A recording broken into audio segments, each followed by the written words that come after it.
Hey, this is Math 7, Unit 5, Lesson 2 on changing temperatures. All right, so again, our first couple here are pretty much related to what we're called our cool downs. So they're ones that I'll talk through, but won't necessarily do the whole thing for you, okay? Because it's a review really of what you did in your lesson today. So let's see if you got it or not. The first one says, write a story about temperatures that this expression could represent. So you have a starting number of 27, and then something is changing, or we're decreasing by 11. So you want to write a story there, maybe about temperature, or maybe about an animal in the ocean, or someone climbing up a mountain in terms of elevation. So things we talked about today in class, you might have talked about temperature, you might have talked about elevation. Those are things your story could be about. Okay, so think about an idea for topic there for starting at 27 feet, degrees, not sure, and then having a change of -11, and write a nice story there to explain that. Number 2, it says use the number line diagram, which is right here, and write an expression to represent the situation. And so here's what we have. It says on Tuesday at lunchtime, it was 25 degrees Celsius. All right, so Tuesday, we're right here at 25 degrees Celsius. By sunset, the temperature had dropped by 15 degrees. So we know we started at 25 and we're dropping 15 degrees. So we're going to go from here, we're going to go down 5, 10, 15 degrees to this point right there. Now we want to write an expression for this, which is true for the next 4 problems here. An expression doesn't mean we have to solve it, it just wants us to write an expression. But we can solve it anyway since we're busy doing it. So we're going to have our starting point, which is 25 degrees, so 25. And then what we're doing, because we're dropping, we're going to subtract, in our case here, 15 degrees from our original starting point. Now, as an expression, I would leave it like that. I could leave it as 25 degrees Celsius minus 15 degrees Celsius and its expression. Once I write that equal sign, though, it becomes an equation, and we can take a look and see where we end up at, and we can see that we end up at 10 degrees Celsius is where you end up when you actually solve that. Number 3. It says use the number line diagram to write an expression once again to represent the situation. It was 8 degrees at nightfall. Alright, so we have 8 degrees at nightfall. The temperature dropped by 12 degrees Fahrenheit. So we're going to have a decrease in temperature. What was the temperature at midnight? Alright, so we don't have a lot of marks here on our number line. So let's count this up by 2. Let's make this a 2, 4, 6, 8 degrees there. And then we're going to just go down to -2, -4, -6, -8. Alright, so our starting point will be here at 8 degrees. That's where it was at nightfall.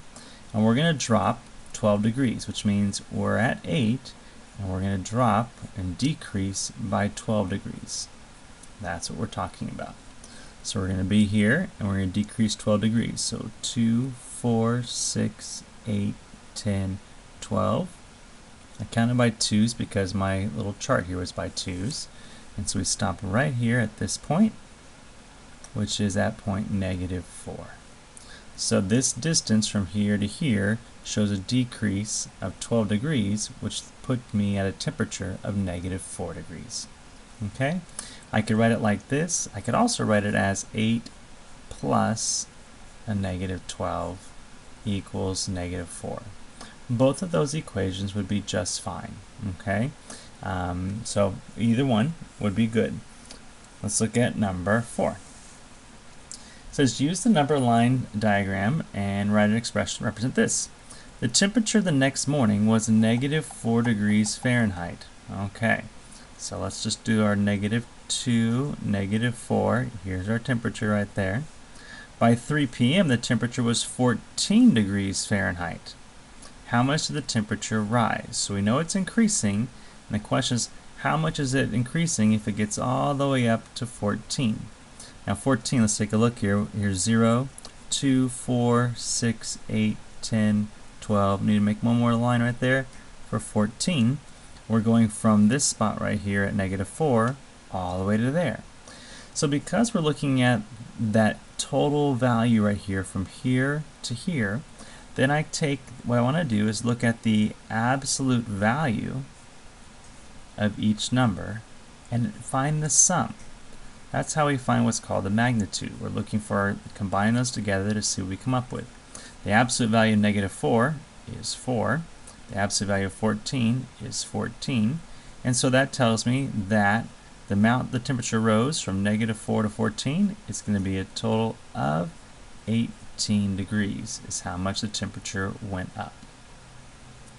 Alright, and we can count that up by looking here. We can go 2, 4, 6, 8, 10, 12, 14, 16, 18. And that's how many degrees it is from that point to this point right there. Number 5. Use the number line diagram and write a situation there for this one. I'm going to let you this on your own here. Well, she has $20 in a wallet. She receives 25 more for her birthday. So how much does she have now? So go ahead and make an expression and then show it on the number line for how that's going to work. Again, I don't do them all. I just do some of them. Okay. Number 5. Determine whether the table represents a proportional relationship. If the relationship is proportional, what would the constant proportionality be?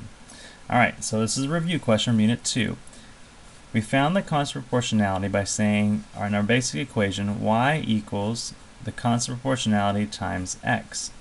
Now to find out what the constant's going to be, we divide both sides by x so that we could say that k, the constant, is y over x.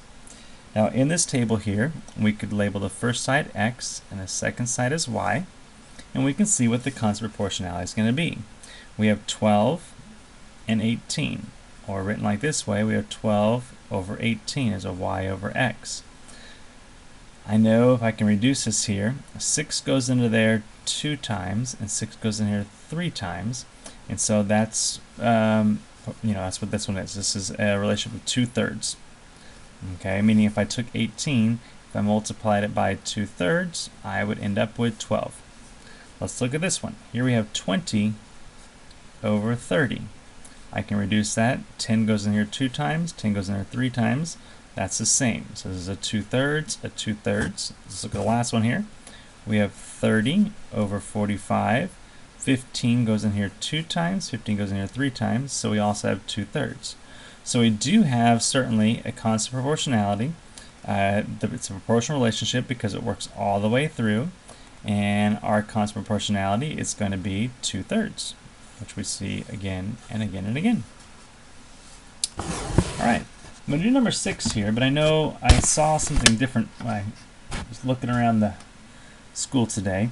But we have the area of the tabletop. Area is found by multiplying pi times the radius squared. Now in this case, we have actually a diameter. So the radius would actually be 28 divided by 2, which is going to be 14. So that's what our radius is going to be here. Our radius is going to be 14.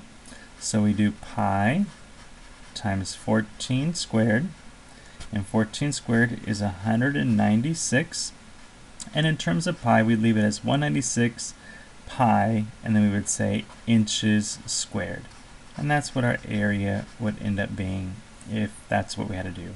Again, if your teacher wants you to put a value here for pi, you can use your calculator. You could do 3.14, or you could do 22 over 7. Now I noticed that some of my kids were doing a few more problems this week. So one of the problems they had was number 7, I think it was 7. It said find 30% of 120. Okay, so in this case here, 30%, we're going to rewrite this as a decimal, so 0.30, and we're going to do 30% of means to multiply times 120.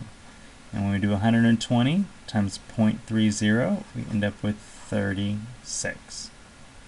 Okay, and that's what we do there.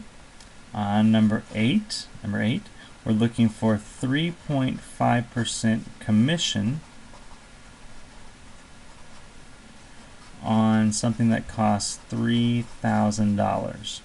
So we're going to do a multiplication again. 0.35%, we're going to move the decimal over 2 spots. So we have 0.035. And to find commission, we take that rate and we multiply it by the cost of whatever we sold, which was a $3,000 item.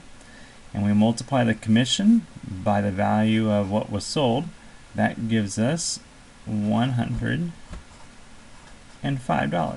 Meaning, if you made 3.5% commission for selling a $3,000 item, you would earn $105.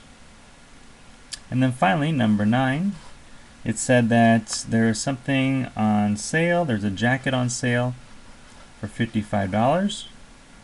That was a jacket. It said that there was an 8% tax, and I want to know what the total cost would actually be. So a couple ways of doing this. We can take the jacket and we can add to it the jacket price times 8%, 0.08, and get our sales price there. Okay, and that would work out just fine. When you multiply 55 times 0.08, you end up getting 440, and we'd add that to the jacket price we had to begin with. So 55 plus 440 becomes $59.40. So that's your price there. You could also multiply 55, this is an also thing here, you could also multiply 55 times 1.08, and that one step gets you to your final answer. Again, the reason for that is that this is 100% of 55, which is right here. This is like putting a 1 right there. And then, oh sorry, 1 right here actually. And then we have the 8% there. So we're combining those two to make 108 like that. Okay, that's it for today. Have a great day, and we will see you next time.